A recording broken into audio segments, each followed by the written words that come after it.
إن الحمد لله نحمده ونستعينه ونستغفره ونعوذ بالله من شرور أنفسنا وسيئات أعمالنا من يهده الله فلا مضل له ومن يضلله فلا هادي له وأشهد أن لا إله إلا الله وحده لا شريك له وأشهد أن محمدا عبده ورسوله أما بعد فأعوذ بالله من الشيطان الرجيم بسم الله الرحمن الرحيم قل هو الله أحد الله الصمد لم يلد ولم يولد ولم يكن له كفوا أحد। সম্মানিত আজকের এই সভার সভাপতি মহাশয় ও আমার সামনে উপস্থিত দিন দরদি সুপ্রিয় ভাই সকল,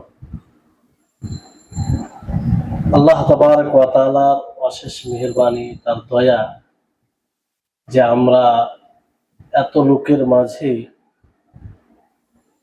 কিছু শেখার জন্য, দিনকে জানার জন্য এখানে উপস্থিত হতে পেরেছি, যেটা আল্লাহ তাবারক ওয়া তাআলার মূলত আমাদের উপরে একটি খাস নেয়ামত, খাস একটি ইহসান আমাদের উপরে আল্লাহ তাআলার, যদি আমরা উপলব্ধি করি। বর্তমান সময়ে এটা আরো বেশি। তারপরে আমাদের সকলের প্রাণ প্রিয় নবী করিম মুহাম্মদ মুস্তাফা সাল্লাল্লাহু আলাইহি ওয়াসাল্লাম, ওনার উপর অসংখ্য শান্তি ধারা বর্ষিত হোক। আল্লাহুম্মা সাল্লি আলাইহি আল্লাহুম্মা বারিক আলাইহি। আজকে আমার যে আলোচ্য বিষয় রয়েছে সেটি হচ্ছে ইসলামিক পরিভাষায় যেগুলো শব্দ ব্যবহার হয় তার অর্থ এবং সেগুলো বলতে কি বোঝায়। বিষয়টি খুবই গুরুত্বপূর্ণ এবং বিষয়টি প্রয়োজনীয়, আর বিষয় শুনে আমি খুব খুশি, আনন্দিত। মানে এগুলো দরকার, আর এই ধরনের আলোচনা হয় না। মানুষ শুনে অনেক শব্দ কিন্তু বুঝে না, হয়তো সারা জীবন শুনে আসছে, কিন্তু তাকে জিজ্ঞাসা যদি করা হয় যে এটার অর্থ কি, এটা বলতে কি বুঝায়, তো বলতে পারবে না। তো এটা একটা প্রশস্ত আলোচনা, এটাকে পাঠ পাঠ করে আলোচনা করতে গেলেও মোটামুটি এক এক বিষয়ে একটা আলোচনার প্রয়োজন। তো আমি যেগুলোকে মনে করেছি প্রয়োজন সেগুলোই বলার ইচ্ছা করেছি। যেমন আকীদায় কিছু পরিভাষা রয়েছে, শুধু সেগুলোকে যদি তুলে ধরা হয় তাহলে দীর্ঘ একটা আলোচনার প্রয়োজন। অনুরূপভাবে ফিকহ বিষয়, অনুরূপভাবে স্বাভাবিক যেগুলো মানুষ ব্যবহার করে সেগুলো। তো যাই হোক, বলবো, এরপরও শেষে কিছুক্ষণ সময় থাকবে, হয়তো যেগুলো আপনারা ব্যবহার করেন জানেন না জিজ্ঞাসা করবেন ইনশাআল্লাহ, কারণ এই সুযোগে হয়তো সেটা জানা হবে। তো সর্বপ্রথম আমরা শুরু করি যে ইসলাম, যে ইসলামে আমরা, যে ইসলাম নিয়ে গর্বিত, যে ইসলামে দীক্ষিত হয়ে আমরা নিজেকে মুসলিম বলি, তো সেই ইসলাম বলতে কি বোঝায় এটা পড়েছেন, তারপরেও আপনাদেরকে স্মরণ করিয়ে দিই যে ইসলাম, ঈমান দুটি শব্দ যখন আলাদা আলাদা ব্যবহার হবে তো দুটোর অর্থ একই। যে ইসলাম ঈমান বলতে যে আল্লাহ তাবারক ওয়া তাআলার উপরে ঈমান নিয়ে আসা, তার ফারিস্তা গুণের প্রতি, তার রাসূল গুণের প্রতি, তার আসমানি গ্রন্থ সমূহের প্রতি, ইয়াউমে আখিরাত শেষ দিবসের প্রতি, ভালো মন্দ ভাগ্যের প্রতি, আর যতগুলো আল্লাহ তাআলা বিধান বলেছেন তার প্রতি বিশ্বাস করা, মানে সবগুলোই চলে আসবে। ঈমান বলতেও তাই, ইসলাম বলতেও তাই। কিন্তু যখন একসাথে দুটো শব্দ ব্যবহার হবে তখন দুটোর অর্থ ভিন্ন ভিন্ন হবে। খুব সংক্ষিপ্ত ভাবে বলছি যাতে কথা লম্বা না হয়ে যায়। যে ইসলাম বলতে যখন একসাথে ব্যবহার হবে, ইসলাম বলতে বাহ্যিক আমল যেটা আমরা দেখতে পাই, যেমন সালাত, সিয়াম, হজ, যাকাত, সাদকা, এগুলো কি ইসলামের অন্তর্ভুক্ত। এর দলিল কি? জিবরিল আলাইহিস সালাম জিজ্ঞাসা করেছিলেন নবী সাল্লাল্লাহু আলাইহি ওয়াসাল্লামকে, আপনি আমাকে ইসলাম সম্পর্কে বলুন। তো আল্লাহ নবী ইসলামের সঙ্গে দিতে কি বলেন, যে ইসলাম হচ্ছে কালেমা শাহাদাত পাঠ করা। কালেমা শাহাদাত এটা দেখা যায় না বিশ্বাসটা, কিন্তু মানুষ যে উচ্চারণ করে এটা তো শুনতে পায়, এটা তো দেখতে পায়। তারপরে সালাত, সিয়াম, যাকাত, 5টি যে ইসলামের স্তম্ভ সেগুলোর কথা বলে। আর ঈমান বলতে তখন উদ্দেশ্য হবে আভ্যন্তরীণ আমল, হৃদয়ের আমল, যেমন আল্লাহর প্রতি বিশ্বাস করা, তার রাসূলগণের প্রতি, তার কিতাব সমূহের প্রতি, ইয়াউমে আখিরাত শেষ দিবসের প্রতি। তাহলে এগুলো ঈমানের অন্তর্ভুক্ত হবে। ইহসান কাকে বলে? ইসলামের 3টি স্তর আছে, তাই না? সর্বোচ্চ স্তর কি? ইহসান। ইহসান বলা হয় যে এমন ভাবে আল্লাহর ইবাদত করা যে আপনি আল্লাহ তাআলাকে দেখছেন। যদি এটা কঠিন হয় আপনার জন্য, তাহলে কমসে কম এই ধারণা রাখবেন, এই অনুভূতি নিয়ে ইবাদত করবেন যে আল্লাহ তাআলা আপনাকে দেখছে। এটাকে ইহসান বলা হয়। আর এই বিষয়টা থাকলে ইহসানের যে দ্বিতীয় অর্থ, ইহসান কোনো আমলকে সুন্দরভাবে করা, কোনো আমলকে তার সঠিকভাবে যেভাবে করার প্রয়োজন সেভাবে করা, এটাকে ইহসান বলা হয়। এই জন্য হাদিসের মধ্যে আপনারা শুনেছেন নবী করিম মুহাম্মদ সাল্লাল্লাহু আলাইহি ওয়াসাল্লাম তিনি কি বলে, ইন্নাল্লাহা কাতাবাল ইহসানা আলা কুল্লি শাই, যে আল্লাহ তাবারক ওয়া তাআলা প্রত্যেকটা জিনিসের উপর ইহসান লিখে দিয়েছেন। তারপর উদাহরণ দিয়ে আল্লাহ নবী বললেন যে যখন তোমরা জবাই করবে সুন্দরভাবে জবাই করবে, যাতে সেই পশুটাকে, যে পশুকে জবাই করবে সে কষ্ট না পায়। অনুরূপভাবে আপনি কোথাও চাকরি করছেন, তো সেই যে দায়িত্বটা আছে আপনি সেটা সুন্দরভাবে পালন করবেন। আপনি পড়াচ্ছেন, আপনি পুরো এনার্জি তাতে লাগিয়ে দিবেন, যেভাবে ওই যাকে পড়াচ্ছেন সে শিখতে পারবে। এটাকে ইহসান বলে। এই যে মজলিসে বসেছেন, মজলিসের সাথে ইহসান বলেন তো কি, যে আপনি মনোযোগ দিয়ে শুনবেন, লিখার শক্তি থাকলে লিখার চেষ্টা করবেন, এটাও ইহসানের মধ্যে। সবকিছু মুখস্থ থাকে না, লিখার চেষ্টা করবেন। তো এই হচ্ছে ইহসান। তাহলে ইহসান মানে বুঝতে পারলেন। তারপরে বিদআত জানেন, তারপরও বলছি, বিদআত বলা হয় যে শরীয়তে এমন নব আমল যেটা নবী সাল্লাল্লাহু আলাইহি ওয়াসাল্লাম থেকে প্রমাণিত নয়, সাহাবায়ে কেরাম থেকে প্রমাণিত নয়, অর্থাৎ কোরআন ও হাদিসে নেই, অথচ সেটাকে দ্বীনের অংশ মনে করা। যেমন 5 ওয়াক্ত নামাজের পরে সম্মিলিতভাবে দোয়া করা, এটা নব আমল। যারা করে এটাকে দ্বীনের অংশ ভেবে করে, তো এটাকে বিদআত বলা হয়। বুঝতে পারলেন? তারপরে আসুন যে আমরা একটা শব্দ ব্যবহার করি, বীর। অনেক বীর শব্দ ব্যবহার করে। বীর মানে কি? বীর এমন একটা শব্দ যেটা বহু কল্যাণকে অন্তর্ভুক্ত করে, বহু কল্যাণ তার মধ্যে। জামিয়াতুল খাইর বলা হয়। জামিউল খাইর মানে অনেক কল্যাণ নিহিত আছে। এক কথায় বলতে পারেন যে আল্লাহ তাবারক ওয়া তাআলা যেই জিনিসের হুকুম দিয়েছেন, আদেশ দিয়েছেন, যেটা দ্বারা আমাদের হৃদয় প্রশান্তি লাভ করে, সেটাকেই বীর বলা হয়। তাহলে বীর শব্দটা যখন শুনবেন তখন বুঝে নেবেন। বুঝতে পারলেন? লাইসাল বিররা ওয়ালাকিন্নাল বিররা আন তু'মিনু বিল্লাহি ওয়া মালাইকাতিহি, আয়াতে যেমন আছে। তারপরে আরেকটি শব্দ শুনেন, তাসবিহ। শুনেন কি শুনেন না? কিন্তু দেখবেন অনেক মানুষ জানে না তাসবিহ কাকে। অথচ এই তাসবিহর মধ্যে আকীদাগত কিছু অর্থ আছে। আমরা যদি এই তাসবিহ শব্দটা বুঝতে পারি, তাহলে আল্লাহর ব্যাপারে অনেকটাই ধারণা ক্লিয়ার হয়ে যাবে। তাসবিহ মানে কি? তাসবিহ বলতে আল্লাহ তাআলাকে সর্বপ্রকারের মন্দ থেকে পবিত্রতার ঘোষণা করা, যে আর আল্লাহ তাআলার মধ্যে কোনো ত্রুটি নেই এটা ঘোষণা করা।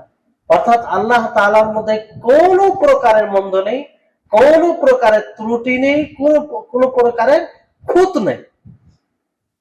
তাহলে এখানে এই যখন আপনি সুবহানাল্লাহ বলেন, সুবহানাল্লাহ এটাকে তাসবিহ বলে, সুবহানাল্লাহ বলেন, এখান থেকে কি হয় যে আল্লাহ তাআলাকে আপনি তার গুণে তার গুণে নাকস মানে ত্রুটি থেকে পবিত্রতার ঘোষণা করলেন। যেমন আল্লাহ তাআলা আলিম, আলিম থেকে আল্লাহ তাআলা কি গুণ বের হচ্ছে? জ্ঞান। আল্লাহ তাআলা জানেন, জানার মধ্যে কোনো ত্রুটি নেই। আল্লাহ তাআলা পরিপূর্ণ আলিম, সম্পূর্ণ জ্ঞান। আমাদের জ্ঞান কি? অসম্পূর্ণ। কোন জিনিস জানি তো কোন জিনিস জানি না, যেগুলো কাছে আছে সেগুলো জানি, যেগুলো দূরে আছে সেগুলো জানি না, যেগুলো দেখতে পাচ্ছি সেগুলো জানি, যেগুলো দেখতে পাই না জানি না। কিন্তু আল্লাহ তাআলার জ্ঞান কি তাই না? আল্লাহ তাআলা যেমন বাসীর, দেখেন আল্লাহ তাআলা দেখাতে পরিপূর্ণ, তিনি সমস্ত কিছু দেখেন। কিন্তু আমাদের দেখা কি? আমাদের একটা সীমা আছে যে এই পর্যন্ত আমরা শুনতে পাবো, এই বিল্ডিং এর বাইরে যারা কথা বলছে শুনতে পাচ্ছি, পাই না। কিন্তু আল্লাহ তাআলার ক্ষেত্রে তা না, আল্লাহ তাআলা সমস্ত কিছু শুনছেন। তো আপনি যে সুবহানাল্লাহ বলেন, আল্লাহ তাআলার যতগুলো গুণ আছে সমস্ত গুণে আল্লাহ তাবারক ওয়া তাআলাকে পরিপূর্ণ বলে সাব্যস্ত করে। কিন্তু এটাকে আমরা উপলব্ধি করি না। আর এর বিপরীত যে অসম্পূর্ণতার যা কিছু রয়েছে সেটা থেকে আল্লাহ তাআলাকে পবিত্র করে। অসম্পূর্ণ যা রয়েছে, যেমন চুরি করা, ডাকাতি করা, এগুলো কি মন্দ জিনিস? তো আল্লাহ তাআলার মধ্যে এগুলো কোনো বিষয় নেই। কিংবা যে গুণটা আল্লাহর মধ্যে রয়েছে তার বিপরীতটাও আল্লাহ তাআলা করতে সক্ষম। কারণ করতে সক্ষম না হলে এটা পরিপূর্ণতা নয়, এটা পরিপূর্ণতা নয়। যেমন দয়া করা, এটা একটা ভালো গুণ, তাই না? এর বিপরীত কি? এর বিপরীত কি? দয়া করার বিপরীত কি? কষ্ট দেওয়া। তো আল্লাহ তাআলা যদি বলেন যে আল্লাহ তাআলা কষ্ট দিতে সক্ষম নয়, নাউজুবিল্লাহ, তাহলে কি আল্লাহ তাআলা পরিপূর্ণ হবে? সক্ষম না থাকলে তো করবে না। সক্ষম থেকে যখন আল্লাহ তাআলা দয়া করেন, আর যখন যেখানে প্রয়োজন আছে কষ্ট দেওয়া, কঠোর হন আল্লাহ তাআলা। বুঝতে পেরেছেন?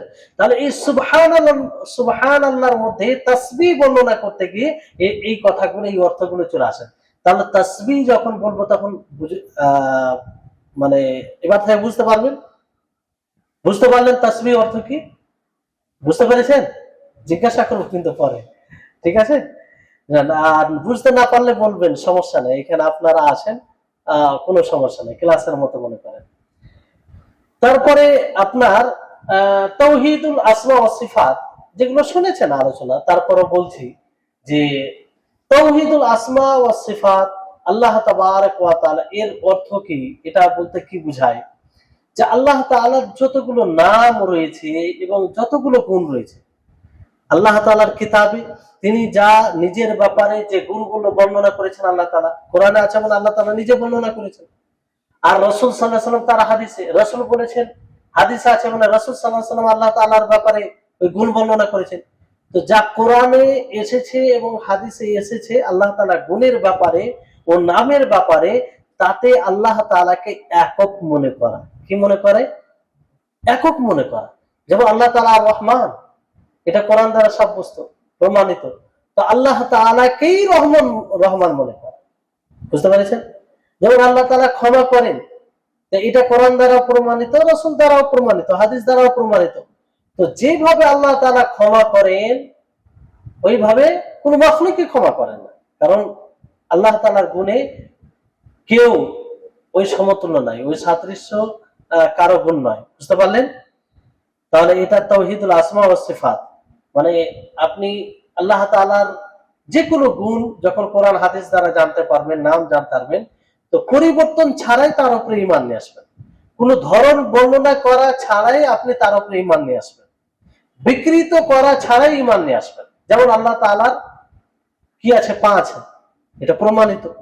তো আমরা তার উপরে এইভাবেই ঈমান নিয়ে আসবো যে আল্লাহ তাআলার পা আছে, আমরা তার ধরন বর্ণনা করব না। কারণ ওই অথরিটি, ওই অধিকার আল্লাহ তাবারক ওয়া তাআলা আমাদেরকে দেয়নি। আর ওই শক্তি, ওই পাওয়ার, ওই ব্রেন শক্তি আল্লাহ তাআলা আমাদেরকে দেয়নি, যেটা নিয়ে আমরা গবেষণা করব। তো পা আছে, এর উপরে ঈমান নিয়ে আসবো, কিন্তু কেমন আছে এটাও বলতে যাব না। আর এটাকে অন্য অর্থ আমরা নিব না। যেমন হানাফি ভাইয়েরা তারা তাবিল করে, তারা অন্য ব্যাখ্যা দেয়, পা মানে কুদরতি পা, যেটা একদম সম্পূর্ণ কোরআন হাদিস বিরোধী কথা। বুঝতে পারলেন? তারপরে তাওহীদুল উলুহিয়া। তাওহীদুল উলুহিয়া বলতে আল্লাহ তাআলাকে তার ইবাদতে একক মনে করা। সর্বপ্রকার ইবাদত, যত প্রকার ইবাদত রয়েছে সমস্ত প্রকারের ইবাদত কার জন্য করা? আল্লাহ তাআলার জন্য করা। আর আল্লাহ তাআলাকে উপযুক্ত মনে করা। এক আল্লাহর জন্য করা আর আল্লাহ তাআলাকে উপযুক্ত মনে করা, দুটো জিনিস রয়েছে। আমরা কেন ইবাদত করছি আল্লাহ তাআলা, এই বিষয়টি যদি আপনি বুঝতে পারেন, আল্লাহ বলছে আপনি ইবাদত করে কখনো ক্লান্তি বোধ হবেন না, কখনো আপনি আপনি উদাসীন হবেন না, আপনি ক্লান্তি বোধ হয় না, অনেক অনেক সময় বিরক্তিকর মনে হয়, এটা মনে হবে না যদি আপনি এই বিষয়টি বুঝতে পারেন যে কেন আমরা আল্লাহর ইবাদত করছি। কিন্তু এই বিষয়টা আমরা বুঝতে অনেকে অক্ষম, বোঝার চেষ্টা করি না। যেদিন বুঝতে পারবো এই ইবাদত আমাদের জন্য ভারী হবে না, বরং এটা প্রশান্তির কারণ হবে, প্রশান্তির কারণ হবে যে আল্লাহ তাআলার ইবাদত করছি কারণ তিনি এই ইবাদতের উপযুক্ত, কেউ এই ইবাদতের উপযুক্ত নয়, কারণ তিনি রব, কারণ তিনি রব। এই ব্যাখ্যায় গেলে চলে যাওয়া হবে, যাই হোক। তারপরে তাওহীদুর রুবুবিয়্যাহ। তাওহীদুর রুবুবিয়্যাহ বলতে কি বুঝেন? যে আল্লাহ তাআলাকে, সহজ সরল ভাষায় মনে রাখবেন, আল্লাহ তাআলাকে তার সমস্ত কর্মে একক বলে জানা, তার সাথে কাউকে শরীক না করা। যেমন আল্লাহ তাআলা রুজি দেন, আল্লাহ তাআলা সৃষ্টি করেন, আল্লাহ তাআলা পরিচালনা করেন, আল্লাহ তাআলা মৃত্যু দেন, আল্লাহ তাআলা জীবন দান করেন। যতগুলো আল্লাহ তাবারক ওয়া তাআলা করেন সেই কর্মে কাউকে শরীক না করা, সেই কর্মগুলোতে আল্লাহ তাআলাকে একক মনে করা, এটা হচ্ছে তাওহীদুর রুবুবিয়্যাহ। আর তাওহীদুর রুবুবিয়্যাতে মৌলিকভাবে তিনটি জিনিস আছে। কে বলবেন বলেন তো? না, আর কে আছে? একটু মিস্টেক করেছেন, আর কেউ আছে? হ্যাঁ, সৃষ্টি বললেন, রাজত্ব আর কৃতিত্ব। আপনি সরল ভাষায় বলেন পরিচালনা। হ্যাঁ, এই তিনটি বিষয় চলে আসে। মৌলিকভাবে তিনটা জিনিসকে মানতে হবে তাওহীদুর রুবুবিয়্যাতে। একটা হচ্ছে সৃষ্টি, একটা হচ্ছে মালিকানা। আল্লাহ তাআলা সমস্ত জিনিসের স্রষ্টা। এই সৃষ্টি থেকে কেউ খালি না, কেউ খালি। আল্লাহ ব্যতীত, আল্লাহ নয় তার মানে মাখলুক, আল্লাহ নয় তার মানে কি? মাখলুক। আর আল্লাহ ব্যতীত যা কিছু আছে সব কিছুর মালিক কে? আল্লাহ তাআলা। আল্লাহ নয় তার মানে তার মালিক কে? আল্লাহ তাআলা। বুঝতে পারছেন? আর পরিচালনা মুদাব্বির, পরিচালনাকারী একমাত্র কে? আল্লাহ তাবারক ওয়া তাআলা, সমস্ত কিছুর পরিচালনা। তাহলে এই তিনটি জিনিসকে যদি মেনে নেন, বুঝে নেন, তাহলে তাওহীদুর রুবুবিয়্যাহ আপনার জন্য স্পষ্ট হয়ে যাবে। বুঝতে পারলেন? তারপরে একটি বিষয় আছে রিসালাত। রিসালাত শব্দ শুনি আমরা, রিসালাত বলতে কি বুঝি? রিসালাত বলতে আল্লাহ তাবারক ওয়া তাআলা তিনি কিছু খাস বান্দাদের উপরে বিশেষ কিছু দায়িত্ব অর্পণ করেছেন, যেটাকে রিসালাতের দায়িত্ব আমরা বলি। যেমন রাসূল, আরো যে অনেকগুলো রাসূল এসেছেন, প্রত্যেক জাতির মধ্যে আল্লাহ তাবারক ওয়া তাআলা রাসূল প্রেরণ করেছেন। ওয়ালাকাদ বাআসনা ফি কুল্লি উম্মাতিন রাসূলান আন ইবুদুল্লাহা ওয়াজতানিবুত তাগুত। তো রাসূল কাকে বলা হয়? রিসালাত।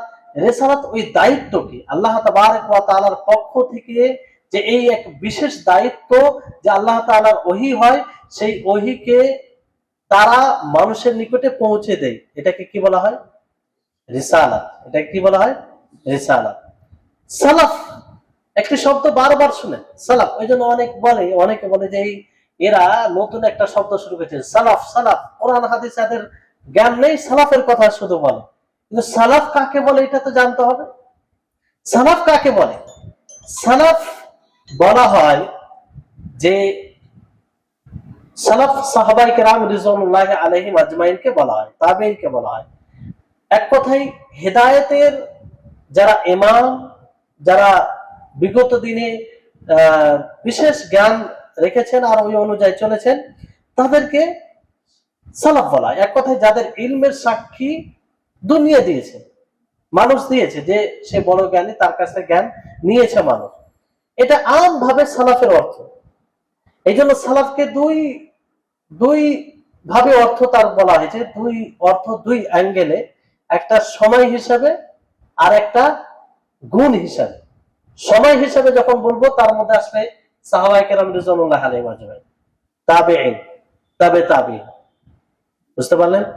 আর এদের মানে এগুলো সালাফ, কি হিসাবে বললাম? সময় হিসাবে। গুণ হিসাবে এনাদের অনুযায়ী যারা জীবন যাপন করেছেন, এনারা যেভাবে কোরআন হাদিসকে মেনেছেন, এনারা যেভাবে শরীয়তকে, ইসলামকে বাস্তবায়ন করেছেন, যারা এইভাবে বাস্তবায়ন করেছেন তারাই হচ্ছে আমাদের সালাফ, যারা বিগত দিন, বুঝতে পারছেন? যারা বিগত দিনে গত হয়ে গেছে তারা আমাদের জন্য কি সালাফ। যদি তারা সাহাবায়ে কেরাম রিজওয়ানুল্লাহি আলাইহিম আজমাইন অনুযায়ী, তাদের বুঝ অনুযায়ী কোরআন হাদিসকে বুঝেন, সেই অনুযায়ী আমল করেন, বুঝতে পারছেন? আচ্ছা, তারপরে সালাফিয়া, একটা শব্দ শুনে, সালাফিয়া, সালাফি, এটা সালাফ, সালাফি, যে সালাফে সালেহিন দিকে নিসবত করে, সম্বোধন করে, তাকে সালাফি বলে। আমরা এই জন্য নিজেকে সালাফি বলি, কারণ আমরা চেষ্টা করি যে সাহাবায়ে কেরাম রিজওয়ানুল্লাহি আলাইহিম আজমাইন যেভাবে তেনারা চলেছেন সেভাবে আমরা চলি, তিনারা যেভাবে কোরআন হাদিসকে বুঝেছেন সেভাবে আমরা বুঝি, আমরা ভুল অপব্যাখ্যা করি না। এই জন্য আমরা নিজেকে সালাফি বলতে পারি, নিজেকে সালাফি বলতে পারি। আর এটা গর্বের বিষয়। এক কথায় সাহাবাদের মানহাজ অনুযায়ী যে চলবে, সাহাবাদের আদর্শকে যে গ্রহণ করবে, সে নিজেকে সালাফি বলতে পারে বা তাকে সালাফি বলা যায়। তাহলে সালাফি শব্দটা বুঝতে পারলেন? বুঝতে পেরেছেন?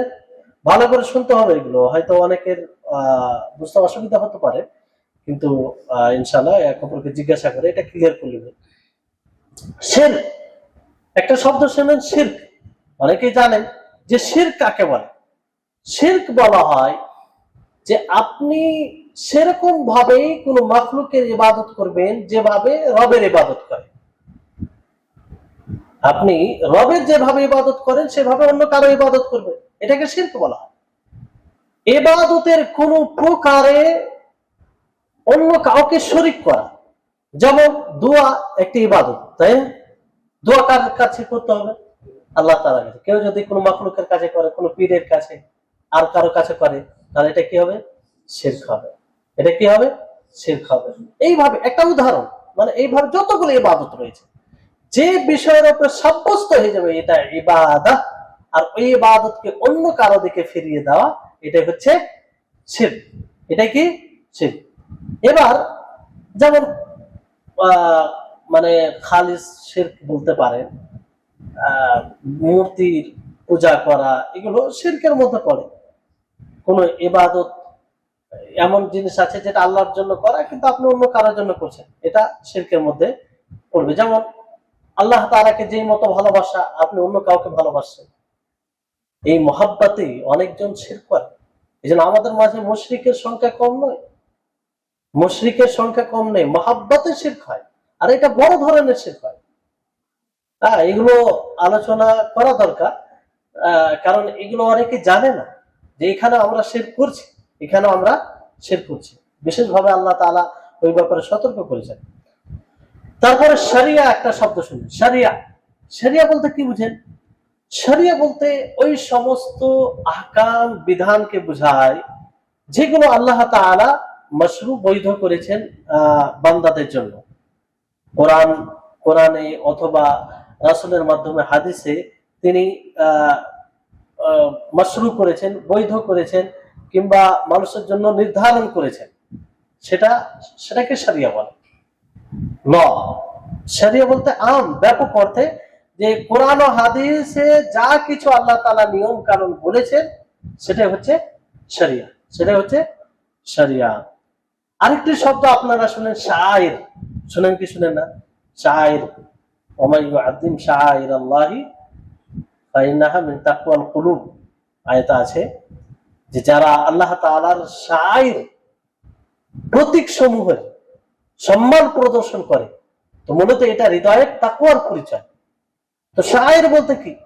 শাইর বলতে বুঝায় আল্লাহ তাবারক ওয়া তাআলার সমস্ত আদেশ সমূহকে, এটা শাইর, আল্লাহ তাআলার প্রতীক, নিদর্শন। আল্লাহ তাবারক দ্বীনের যেগুলো বৈশিষ্ট্য রয়েছে, দিনের যেগুলো বিধান রয়েছে সেগুলোকে শায়ের বলে মানে আখ্যা দেওয়া যায়, কিংবা শায়ের বলা যায়। দিনের শায়েরা একটি, এই শব্দটা মাঝে মধ্যে আসে। এগুলো যেমন সালাত দিনের শায়ের মধ্যে, দিনের শায়ের মধ্যে, এর এক বচনে শায়ের বলা হয় আর বহু বচন শায়ের বলা হয়। তারপরে আরেকটি শব্দ শুনেন আপনারা, যে শাফাত। আর শাফা যেটা আকীদার একটি গুরুত্বপূর্ণ পাঠ, আকীদার একটি। আর এই শাফাতের বিষয়ে অনেক মানুষ বিভ্রান্তির পথে রয়েছে। এই শাফাত নিয়ে অনেক মানুষ শিরক করে, মুশরিক হয়ে যায়। বরং মুশরিকদের যে সংখ্যা আমাদের মাঝে, যারা শিরকি কাজে লিপ্ত রয়েছে, তাদের অনেক শিরকের মধ্যে অন্যতম এই শিরকটা পাওয়া যায় শাফাতের ব্যাপারে। আর মুশরিক কাফেরদের মধ্যে যে মক্কার কাফের মুশরিকরা ছিল, তাদের মধ্যে এই শিরকটা পাওয়া যেত।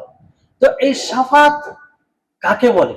শাফাত বলা হয় যে ব্যক্তিগত হোক অথবা পরকালিক হোক, কোন লাভ উপার্জনে কাউকে মাধ্যম বানানো, কাউকে মাধ্যম বানানো। যেমন একটি সুন্দর মানে উদাহরণ দিই, তাহলে বুঝতে পারবেন। যে ধরেন একটা প্রতিষ্ঠান আছে, খুব ভালো প্রতিষ্ঠান, সেখানে সহজে কারো ভর্তি অ্যাডমিশন হয় না, অ্যাডমিশন ফুল হয়ে গেছে। এবার কোন একটা ভালো ছেলে আছে, তাকে ভর্তি করাতে চাইছে, কিন্তু ভর্তি নিবে না। তো আপনি কি করছেন, যে ওই যে প্রতিষ্ঠানের মূল দায়িত্বশীল, তাকে, তার সাথে আপনার পরিচয় আছে, মানে আপনার কেউ আছে, তার পরিচয় আছে, সে গিয়ে তাকে বলে যে আপনি কোনোভাবে এটা ম্যানেজ করেন, ভর্তি করিয়ে দেন। এই যে তার মাধ্যমে যে ভর্তিটা হবে, এটা কি? শাফাত। মানে যে কোনো জিনিস অর্জনে কাউকে মাধ্যম বানানো, কাউকে মাধ্যম বানানো, তো এটা শাফাত। কিংবা গুনাহের ক্ষেত্রে আপনি যদি সুপারিশ করেন, তাহলে এটাও শাফাতের মধ্যে আসবে। যেমন এক হাদিস আছে না, একজন সাহাবীকে বললেন যে আপনি গিয়ে সুপারিশ করে, কেউ চুরি করেছিল, তো আল্লাহ নবী তাকে কি সম্বোধন করে কি বলেছেন? আতাশফাউ ফি হাদ্দিন মিন হুদুদিল্লাহ, যে তুমি কি আল্লাহর যে কানুন নিয়ম আছে, হাদ রয়েছে, তাতে সুপারিশ করতে চাইছো? তাহলে এটাকে সুপারিশ বলা। তাহলে শাফাত যখন শুনবেন এই শব্দটা, তো আশা করি আপনাদের মনে আসবে। তাগুত, তাগুত একটা শব্দ রয়েছে, প্রসিদ্ধ শব্দ। তাগুত কাকে বলা হয়? তাগুত বলা হয় যে আপনি, আপনার জন্য যে অনুসরণীয়, অনুগত্যশীল, যার আপনি অনুগত্য করেন, যার আপনি অনুগত্য করেন, যার আপনি উপাসনা করেন, তার ক্ষেত্রে সীমা লঙ্ঘন করা, তার ক্ষেত্রে সীমা লঙ্ঘন করা। যেমন আপনি উপাসনা কার করেন? আল্লাহ তাবারক ওয়া তাআলা, আল্লাহ তাবারক ওয়া তাআলা উপাসনা করেন, উচিত হবে তারই ইবাদত করা। কিন্তু আপনি তার ইবাদত না করে অন্য কারো ইবাদত করছেন, এটা কি? তাগুত। বুঝতে পারলেন? এটা তাগুতের মধ্যে পড়ে। ইবাদত, আল ইবাদত, ইবাদত আমরা করি, অনেকেই ইবাদতের মাফহুম জানে না, ইবাদতের তাৎপর্য বুঝে না। এই জন্য বিশেষ কিছু জিনিসকে তারা ইবাদত মনে করে, কিন্তু ইবাদত যে এটা একটা ব্যাপক জিনিস, এই বিষয়টি জানে না। ইবাদত বলা হয়, শাইখুল ইসলাম ইবনে তাইমিয়া রাহিমাহুল্লাহ ইবাদতের তারিফ সংজ্ঞা এইভাবে দিয়েছেন যে ইসমুন জামিউন লিকুল্লি মা ইউহিব্বুহুল্লাহ ওয়া ইয়ারদাহু মিনাল আকওয়ালি ওয়াল আমালি যাহিরাতি ওয়াল বাতিনা, যে প্রত্যেক ওই কথা, প্রত্যেক প্রকাশ্যে হোক অথবা গোপনে হোক, ওই কথা ও কর্মকে বলা হয় যা, যে কথা ও কর্মকে আল্লাহ তাআলা ভালোবাসেন ও তার প্রতি সন্তুষ্ট। বুঝতে পারলেন? প্রত্যেক ওই কথা ও কর্মকে বলা হয়, সেটা প্রকাশ্যে হোক অথবা গোপনে হোক, যেটার প্রতি আল্লাহ তাআলা সন্তুষ্ট হন ও সেটাকে আল্লাহ তাআলা ভালোবাসেন, সেটাই ইবাদত। তাহলে এই অর্থ ধরে আপনি ইবাদত বুঝেন তো কত ব্যাপক প্রশস্ত বিষয় এটা না? আপনি যেটাই কাজ করেন, যদি আল্লাহ তাআলা সেটা ভালোবাসেন, সেটাই ইবাদত। এই জন্য আপনার বাড়ি করাটাও ইবাদত হবে। আপনি বাড়ি করছেন এই জন্য যে আমার বাড়িতে যারা আমার মা আছে, আমার বোন আছে, আমার স্ত্রী আছে, তারা পর্দার সাথে থাকবে, তাহলে আপনার বাড়িটা কি? ইবাদত হবে। শান্তিতে থাকবে যাতে আমি ইবাদত করতে পারি, বাড়িতে ইবাদত করতে পারি, তাহলে আপনার বাড়ি করাটাও হিজা, বুঝতে পারলেন? কিন্তু অনেকেই ইবাদত অর্থ জানে না। ইবাদত বলতে সালাত, যাকাত, হজ এগুলোকে ইবাদত মনে করে। এটা তো ইবাদত একটা মানে এর দিকে। আর ইবাদতের প্রকারের দিক দিয়ে আলাদা আলাদা প্রকার আছে, সেদিকে যাচ্ছে না, কারণ অনেক প্রকার বের হয় আর সেই হিসাবে তার সংজ্ঞা হয়, সেদিকে আর যাচ্ছে না। আকীদা, এটা আকীদা শব্দ শুনেছেন? আকীদা বলা হয় হৃদয়ের ধারণা। হৃদয়ের ধারণা, আপনি যে হৃদয়ে ধারণা রাখছেন সেটা আকীদা। এমন ধারণা যেই ধারণায় কোনো সন্দেহ থাকে না, সন্দেহের সুযোগ থাকে না, সেটাকে আকীদা বলে। এটা আম অর্থ, ব্যাপকভাবে এটা অর্থ। আকদ, আকাদায় আকিদু এর মানে কি দেওয়া, গিরা দেওয়া, গিট দেওয়া। তো মানে যে ধারণাগুলো হৃদয়ে বসে যায় সেটা মূলত সহজে সরে যায় না, সহজে চলে যায় না। যেমন আপনি গিট যখন দিয়ে দিবেন সেটা এমনি ছুটে যাবে না, গিটটা খুলবেন তারপর যাবে। অনুরূপ ভাবে হৃদয়ে যেটা ধারণা চলে আসবে একদম মজবুত ভাবে, সেটা সহজে যায় না। এই জন্য আকীদা দিয়ে একে মানে তাবির করা হয়েছে, এর মানে এটাকে স্পষ্ট করা হয়েছে।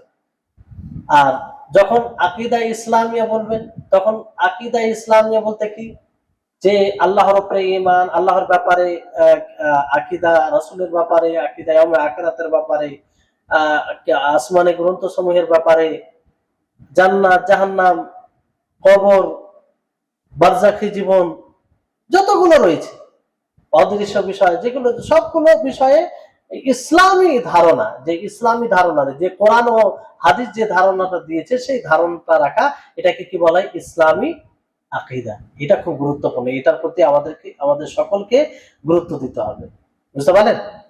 এই জন্য নবী সাল্লাল্লাহু আলাইহি ওয়াসাল্লাম সর্বপ্রথম এর প্রতি পরিশ্রম করেছেন। আপনি মক্কি জীবন দেখেন, আমরা যে কঠোর পরিশ্রম করছি না, বড় বড় মাহফিল করছি, দেখা গেল 10 জন বক্তা আছে, 10 জন বক্তার মধ্যে একটা আকীদার কোনো বিষয়ই নেই। হ্যাঁ, আর আকীদার বিষয় থাকলেও সেরকম ভাবে আলোচনা হয়। তারপরে কাজা কদর, দুটো শব্দ শুনেন আপনারা, কাজা কদর, তাকদীর শুনেন কি শুনেন না? তাকদীর, কাজা কদর বলা হয় যে আল্লাহ তাবারক ওয়া তাআলা যে সমস্ত জিনিসকে নির্ধারণ, আল্লাহ তাআলা সমস্ত কিছুকে নির্ধারণ করে দিয়েছে, সমস্ত কিছু, যা কিছু। এই যে আপনাদের এখানে বসা, মনোযোগ দিয়ে শোনা, আমার বলা, সবকিছু নির্ধারণ। এটাকে কি বলা হয়? কদর। এটাকে কি বলা হয়? কদর। কাজা, দুটো একই অর্থ বলা হয়, কিন্তু অনেকেই পার্থক্য করেছেন। অনেকেই বলেছেন যে একই অর্থ, আর অনেকে বলেছেন যে না, কদর বলতে আল্লাহ তাবারক ওয়া তাআলার জ্ঞান, যে আল্লাহ তাআলা জানেন আগামীতে কি ঘটবে, এটা আল্লাহ তাআলা জানেন। আর যেটা ঘটে যাওয়া, এটা হচ্ছে কাজা। ঘটে যাওয়া মানে আল্লাহ তাআলার পক্ষ থেকে তো ঘটে, এটা কাজা। এইভাবে পার্থক্য করেছেন। আর ইসলাম ইমানের মতোই অর্থ, দুটো যখন একসাথে ব্যবহার হবে তখন এইভাবে পার্থক্য করা যাবে। আর যখন আলাদা আলাদা ব্যবহার হবে তখন দুটোর অর্থ একই, বুঝতে পেরেছেন? কাফির, কাফির বলতে কাকে বোঝানো হয়? কাফির সকলে জানে, যার মধ্যে ঈমান নেই। এক কথাই কোরআন ও হাদিসে সাব্যস্ত বিষয়ের মধ্যে যে কোনো বিষয়ের অস্বীকার করে দেওয়া, এটা অস্বীকার করনেওয়ালা কি হবে? কাফের হবে। অস্বীকার করনেওয়ালা কি হবে? কাফের হবে। বুঝতে পারছেন? একটু হ্যাঁ হতে দিবেন, না হলে বুঝতে পারবো না। তারপরে আরেকটি শব্দ শুনেন, খুব সংক্ষিপ্ত ভাবে বলে যাচ্ছি কারণ অনেক শব্দ আছে। কি কাবায়ের, কাবিরা গুনাহ শুনেছেন? কাবিরা গুনাহ কাকে বলে? যদি জিজ্ঞাসা করা হয় কাবিরা গুনাহ কাকে বলে, আচ্ছা বলেন তো, কেউ আপনাদের মধ্যে, আপনাদের ধারণা কি তাও তো বুঝি। একজন বলেন। হ্যাঁ,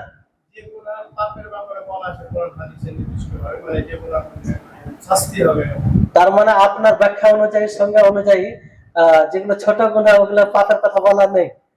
হ্যাঁ, তওবা করতে, এটা তওবা মানে কবুল হওয়ার জন্য, মানে মাফ হওয়ার জন্য। হ্যাঁ, আর কারো কাছে অন্য কিছু ধারণা, নতুন কিছু? বড় কাবিরা মানে বড় গুনাহ, যেটা বুঝতে চাইছে যে যেগুলো গুনাহ করলে মানে শাস্তির কথা উল্লেখ আছে হাদিস করে।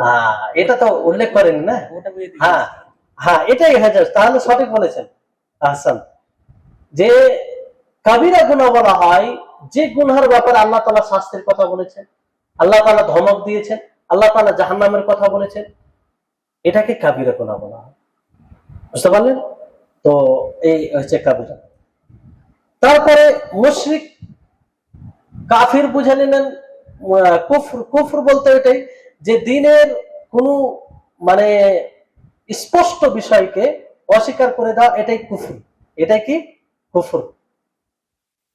আর এটাকে যে অস্বীকার করবে, অস্বীকার করলে কি হবে? কাফির। বুঝতে পারলেন?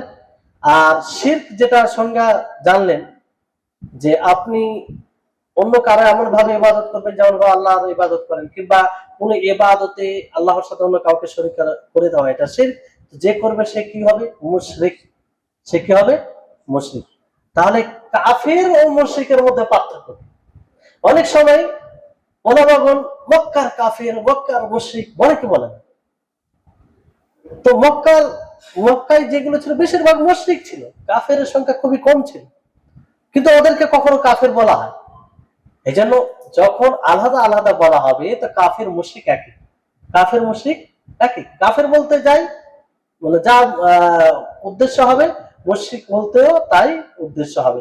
কিন্তু যখন একসাথে ব্যবহার হবে, তো কাফের বলতে দ্বীনের কোনো স্পষ্ট বিষয়কে অস্বীকার যে করবে তাকে কাফের, আর মুশরিক বলতে যে আল্লাহর ইবাদতে অন্য কাউকে শরীক করবে, কিংবা কোনো ইবাদত অন্য কারোর জন্য করবে। বুঝতে পারলেন? নবী, নবী কাকে বলা হয়? বলে নবী কাকে বলা হয়? নবী আমাদের নবী মুহাম্মদ সাল্লাল্লাহু আলাইহি সাল্লাম। নবী আমরা বুঝবো না? হ্যাঁ, রাসূল। হ্যাঁ, দুটোর মধ্যে পার্থক্য সংক্ষিপ্ত, অনেক লম্বা আলোচনা আছে নবী রাসূলের এই দুটো শব্দকে নিয়ে। নবী যার উপরে আল্লাহ তাআলা ওহী করেছেন, কিন্তু তার উপরে কিতাব নাযিল করেনি, কিতাব নাযিল করেন।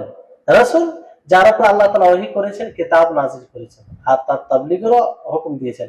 অনেকে তাবলীগের পার্থক্য করেন, কিন্তু এটা ঠিক নয়, কারণ নবীও তো তাবলীগ করেছেন।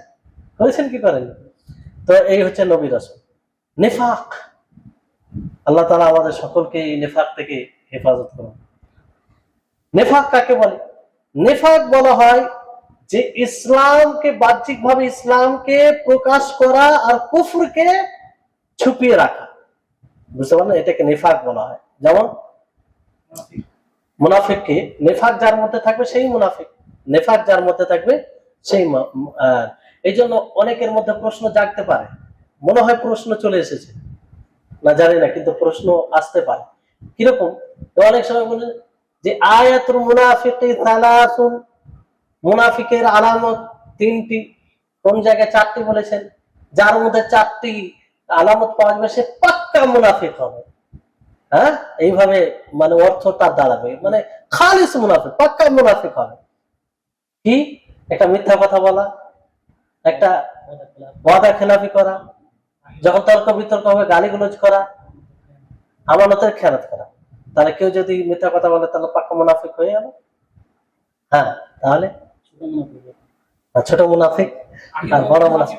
হ্যাঁ, আসলটা আকীদা, নিফাকে আকদি ও নিফাকে আমলি, এগুলো যেগুলো হচ্ছে নিফাক আমলি, মানে মুনাফিকিনদের মতো আমল হবে,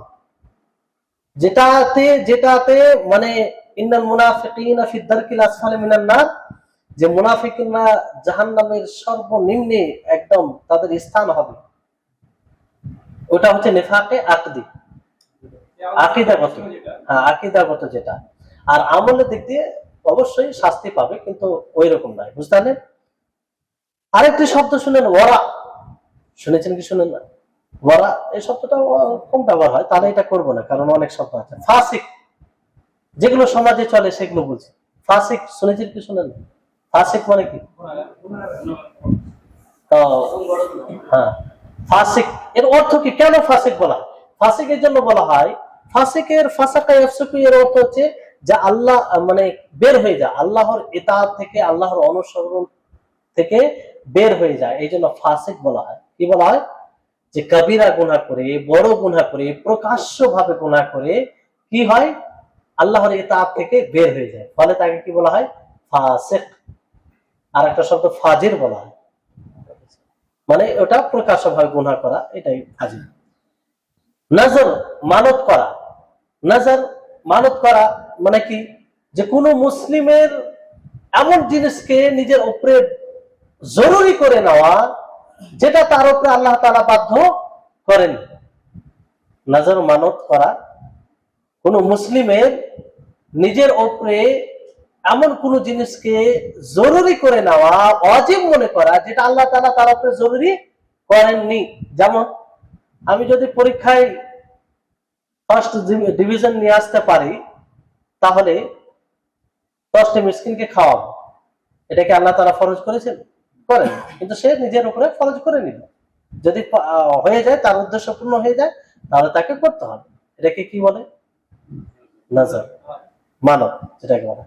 ইজতিহাদ একটি বিষয় শুনেন আপনারা, ইজতিহাদ, মুজতাহিদ। ইজতিহাদ কাকে বলে? ইজতিহাদ বলা হয় যে এমন জ্ঞানকে বলা হয় যে শরীয়তের একটা বিষয়ের তার ইতিবাচক নেতিবাচক সব দিকটা তার জানা থাকবে, সব রকম দলিল জানা থাকবে, এবং সেই দলিলের নিরিখে সে সবকিছু বুঝতে পারবে, এটাকে ইজতিহাদ বলা হয়। আর যে এটা করতে পারবে তাকে মুজতাহিদ বলা হয়। এজন্য একজন মুজতাহিদ যখন কোনো জিনিসের হুকুম দেয়, সে ভুল করলে নেকি পায়, আর সঠিক হলেও 2 নেকি পায়। সঠিক হলে 2 আজর পায়, আর ভুল করলে 1 আজর পায়। বুঝতে পারলেন? তাহলে এটা মুজতাহিদ এরকম। ইজমা, ইজমা কাকে বলে?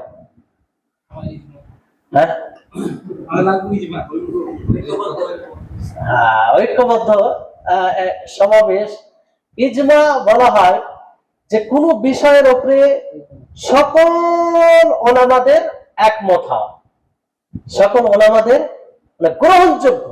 এটা তো হওয়া মানে সকল ওলামাদের এক হওয়া, এটা যেমন সূর্য কোন দিকে ওঠা অসম্ভব কিয়ামতের আগে, হ্যাঁ ওই রকম বিষয়।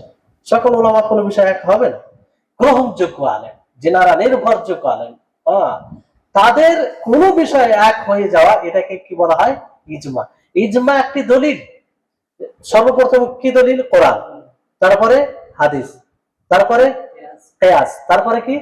ইজমা। বুঝতে পারলেন? কারণ ইজমা কোরআন হাদিসের ভিত্তিতেই হয়। তারপরে আরেকটি শব্দ আদায়, আদায় করা, কাজা করা। তো আদায় করা, আদা, আদা শব্দ কি? আদা মানে কি? আদায় করা মানে কি, আর কাজা করা মানে কি? পার্থক্য কি? আপনি এখন এশারে নামাজ পড়লেন, আদায় করলেন না কাজা করলেন? সঠিক সময়ে, তার মূল সময়ে কোন ইবাদত করা, এটাকে আদা বলা হয়। আর আপনি যখন পরে পড়বেন, তার সময় বেরোয়, তখন সেটাকে কাজা বলা হয়। সাহাবী কাকে বলে এটা তো জানেন আশা করি, এগুলো বলার প্রয়োজন নেই। বলার প্রয়োজন থাকলে বলবেন। তাবেঈ, তাবেঈ জানা আছে? জিজ্ঞাসা করবো কিন্তু পরে, ফেসে যাবেন। তারপরে ইস্তেগফার, ইস্তেগফার, ইস্তেগফার মানে ক্ষমা চাওয়া। ইস্তেগফার মানে ক্ষমা চাওয়া। দেখেন গফর, গফর, গফর, গাইন ফা রা, এখান থেকে এটা শব্দ এসেছে। আসলে গফর এর অর্থ কোন জিনিসকে ঢেকে দেওয়া, আবৃত্তি করে দেওয়া। তো গুনাহকে ঢেকে দেওয়া হয়, গুনাহ নিশ্চিত করে। এজন্য ইস্তেগফার, ইস্তেগফার মানে ক্ষমা চাওয়া। আপনি ইস্তেগফার করুন মানে এই শব্দটা আমরা ব্যবহার করি যে ইস্তেগফার করতে হবে, কিন্তু ইস্তেগফার মানে কি? কারোর জন্য ক্ষমা চাওয়া। তারপরে তাকফির, তাকফির মানে কি? কাউকে কাফের বলা। তো কাফের কখন বলবেন? এটা আলেমদের কাজ, এটা সাধারণ মানুষদের কাজ নয়। আলেম যিনারা বিশেষজ্ঞ এই বিষয়ে, বিশেষ ভালো জ্ঞান রাখেন, তাদের প্রয়োজনে এটা তাকফির তারা করবেই, কিন্তু সাধারণ মানুষ নয়। মানে কারোর মধ্যে ধরেন কথার মধ্যে, আকীদাগত কথার মধ্যে, কিংবা কর্মের মধ্যে, আমলের মধ্যে এরকম বিষয় পাওয়া যাবে যেটা কুফর পর্যন্ত নিয়ে চলে যায়, তখন এটা তার উপরে যদি হুজ্জাত কায়েম করা হয়, তাকে বোঝানো হয়, তারপরও সে করে, তখন তার উপরে তাকফিরের বিষয়টি আসে। এটা সাধারণ মানুষ নয়, শর্ত আছে, একটা তাকফিরের একটা বিষয়, লম্বা বিষয়। এই বিষয়টা অবশ্যই বর্তমান সময়ে আলোচনা হওয়া দরকার। কারণ যাকে তাকে কাফের বলে দিচ্ছে, মানে যাকে তাকে ইহুদি দালাল, তাকফিরের মধ্যে চলে আসবে। ইহুদি দালাল বলে বলে আপনি কি তাকে কাফের বানান? মূলত আপনি অন্য ভাষায় তাকে কি বললেন? কাফের বললেন। তো এগুলো বিষয় মানে খুব ভয়াবহ বিষয়। একজন কাউকে কাফের বলা এটা কম ছোট মোটো বিষয় নয়। এই জন্য খুব সতর্ক। কারোর জন্য কাউকে ইহুদি ইহুদিদের দালাল বলা কিংবা ইহুদি বলা, মুসলিমকে, এগুলো খুব ভয়াবহ বিষয়। হাদিস, হাদিস কাকে বলে? হ্যাঁ, আল্লাহ নবী যা করেছেন বলেছেন, ওনার সামনে হয়েছে, তিনি সম্মতি দিয়েছেন, কিছু বলেনি, এগুলো হাদিস। হুদুদ, হাদ কাকে বলে? হাদ সীমা, যেটা অর্থ। কিন্তু হুদুদ, হাদ বলা হয় যে এমন গুনাহ, যে গুনাহ করলে দুনিয়াতে তার শাস্তির কথা বলা হয়েছে। যেমন চুরি যদি কেউ করে, তো চোরকে কি করতে হবে? চোরের হাত কাটতে হবে। তবে কারো 2 টাকা চুরি করলে তার হাত কাটা হবে না, হ্যাঁ? এর কিছু শর্ত আছে, হ্যাঁ, এর বিধান আছে। অনুরূপ ভাবে কেউ যদি ব্যভিচার করে, রাজম হবে। আজ পর্যন্ত দলিল সহ এরকম কেউ ধরা পড়েনি। মানে 4 জন যে সাক্ষী দিবে, কারণ জানেন 4 জন সাক্ষী কিভাবে দিবে? যেটা বলা হয়েছে যে সরাসরি ওই কর্ম করতে দেখবে। বুঝতে পারলেন? আর যাই হোক, খুলে বলছি না। তো এই জন্য এখন পর্যন্ত এরকম ঘটেনি। আল্লাহ নবী যুগে যাকে রাজম করা হয়েছে, নিজের স্বীকৃতি দিয়েছে, নিজে স্বীকার করেছেন। বুঝতে পারলেন? ওই রকম ভাবে 4 জন যে গাওয়াহি সাক্ষী হবে, এরকমটা হয়নি। মুশকিল, খুব মুশকিল। তারপরে খুশু, খুশু মানে কি? নামাজ খুশু খুশুর সাথে হবে, এটা আরবি শব্দ। খুশু বলতে কি বুঝেন? হ্যাঁ, শেষ করে দিচ্ছি। আর আর শেষে যেটা একটা শব্দ বলে শেষ করে দিচ্ছি। খুশু বলতে মনোযোগী হয়ে নামাজ পড়া, একদম হৃদয়ের সাথে আল্লাহর কাছে নত হয়ে নামাজ পড়া, ইবাদত করা, এটাকে খুশু বলা হয়। তারপরে আসুন, যেগুলো শব্দ ব্যবহার বেশি হয়, সব সময় তো হয়ে গেছে। যেমন ধরেন ওয়াজিব, না এই জিনিসটি ওয়াজিব। ওয়াজিব কাকে বলে? ওয়াজিব বলা হয় যেটা আল্লাহ তাআলা আবশ্যক করেছেন, সেটা যদি না করে তাহলে গুনাহ হবে, না করে তো গুনাহ হবে, আর করলে নেকি হবে, সেটাকে কি বলা হয়? ওয়াজিব। অনুরূপ ভাবে ফারাইজ, একটি ফারাইজ শব্দ বলা হয় যে মিরাস, কিভাবে কাকে কতটা দিতে হবে, সম্পত্তি বন্টন কিভাবে হয়, তার পদ্ধতি, তার যে জ্ঞান, সেটাকে ফারাইজ বলা হয়। ফরজ কাকে বলা হয়?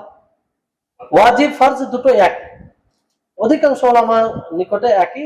হানাফি ভাইরা পার্থক্য করে যে ফরজ বলতে যেটা কোরআন দ্বারা সাব্যস্ত হবে, ওয়াজিব বলতে যেটা হাদিস দ্বারা সাব্যস্ত হবে। কিন্তু এই পার্থক্য ওলামাগণ, অন্য ওলামাগণ বলছেন যে না, কোনো ই নেই।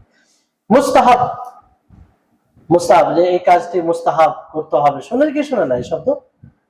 মুস্তাহাব মানে যেটা ফরজ ও ওয়াজিবের অতিরিক্ত, বলতে ফরজও নয়, ওয়াজিবও নয়, কিন্তু তার উপর উৎসাহ প্রদান করে দিয়েছে।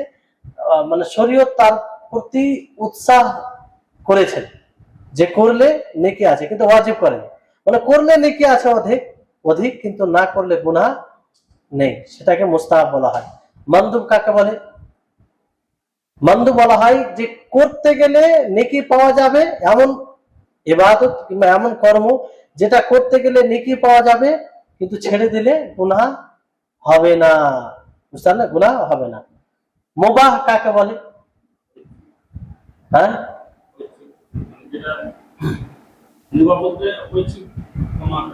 বৈধ, বৈধ মানে আপনি ইচ্ছা করলে করতে পারেন, মানে করলো আপনার নেকি নেই, আর না করলে, করলে ভালো নিয়তে করলে নেকি পাবেন, আর না করলেও কোনো বিষয় নেই, এটা মুবাহ, বৈধ।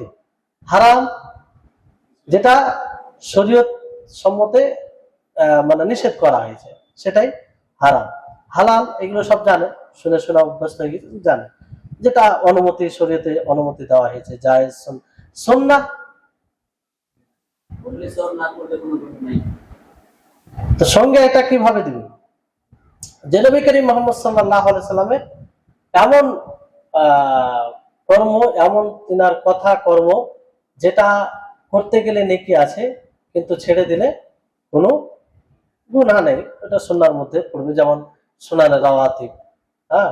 তারপর আরেকটি পড়েন সুন্নায়ে মুআক্কাদা, মানে যেটা করলে আপনি নেকি পাবেন আর তার প্রতি গুরুত্ব দেওয়া হয়েছে শরীয়তে, আর না করলে ভৎসনা করা হবে। ভৎসনা মানে তাকে বলা যেতে পারে তুমি কেন পড়ো না, যেমন সুন্নানে রাতে বা কেউ যদি ছেড়ে দেয় কেন পড়ো না ভাই, পড়া উচিত, ভৎসনা দেওয়া, এটা দেওয়া যেতে পারে, কারণ গুরুত্ব দেয়। কিন্তু না পড়লে গুনাহ নেই। পার্থক্যটা বুঝতে পারছেন? আম সুন্নাহর মধ্যে আর সুন্নাতে মুআক্কাদার মধ্যে বুঝতে পারছেন যে একটা গুরুত্ব দেওয়া হয়েছে, আর না করলে তাকে কি দেওয়া যাবে? ভৎসনা দেওয়া যাবে। কিন্তু আম সুন্নাহর মধ্যে আপনি ভৎসনা দিতে পারেন না। এই হচ্ছে বিষয়। সময় হয়ে গেছে, যাই হোক। আল্লাহ তাবারক ওয়া তাআলা, মানহাজ বিষয়টা বলা। হ্যাঁ, মানহাজ বিষয়, এই জন্য এরকম কোন শব্দ থাকলে জিজ্ঞাসা করলেন মানহাজ কাকে বলে, মানহাজ বলতে কি বোঝায়? দেখুন, মানহাজ বলতে পদ্ধতি, মানহাজ বলতে পদ্ধতি, তরিকা। এবার মানহাজে সালাফে সালেহিন যখন বলা হয়, সালাফে সালেহিনদের পদ্ধতি, সর্বপ্রথম সাহাবায়ে কেরাম রিজওয়ানুল্লাহি আলাইহিম আজমাইনদের আসবে, তাদের পদ্ধতি, তাদের পদ্ধতি অনুযায়ী। এই জন্য সঠিক মানহাজ অবলম্বন করতে হবে। তার মানে কি, সাহাবায়ে কেরাম রিজওয়ানুল্লাহি আলাইহিম আজমাইন যে মানহাজের উপরে ছিলেন সেই মানহাজের উপরে আসতে হবে। তো মানহাজ এটা যে নব শব্দ তা নয়, এটা কোরআন থেকে প্রমাণিত, কোরআন থেকে প্রমাণিত। তারপর আর কোন শব্দ, অনেক শব্দ আছে কিন্তু কারো কোন শব্দ থাকলে যে হ্যাঁ ব্যবহার হয়। আচ্ছা, তো যাই হোক, এখান থেকে আমরা আজকে শেষ করছি। আল্লাহ তাবারক ওয়া তাআলার কাছে দোয়া করি আল্লাহ যেন আমাদের সকলকে এই সমস্ত বিষয়গুলো বোঝার তৌফিক দান করেন, আমাদের ইলম জ্ঞানে বারাকা দান করেন, যাতে এই ইলম জ্ঞান ইহকালের জন্য ও পরকালের জন্য উপকারী হিসেবে আল্লাহ তাআলা গ্রহণ করেন। ওয়া আখিরু দাওয়ানা আলহামদুলিল্লাহি রাব্বিল আলামিন। আসসালামু আলাইকুম ওয়া রাহমাতুল্লাহি ওয়া বারাকাতুহু।